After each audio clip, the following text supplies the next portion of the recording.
और रिवायत में आता है कि आजमाइशों में घिरे हुए लोगों को जब अजर दिया जाएगा तो उनके लिए न तराजू नस्ब किया जाएगा, न सहीफा खोला जाएगा, उन पर सब्र के अजर को बगैर हिसाब के उंडेल दिया जाएगा। दुनिया में हम छोटी छोटी तकलीफों पे घबरा जाते हैं और कह उठते हैं अब सब्र नहीं होता, अब स्टेमिना खत्म हो गया है, अब हालात ऐसे नहीं रहे कि सब्र किया जाए। नहीं, हर हाल में सब्र किया जाए। इंसान अपनी हालत को बदलने की जिद्दोजहद में लगा रहे, कोशिश करे,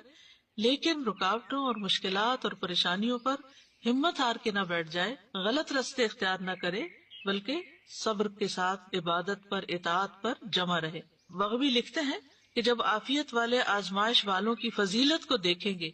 तो वो तमन्ना करेंगे कि काश दुनिया में उनके जिस्मों को कैंचियों से काट डाला जाता,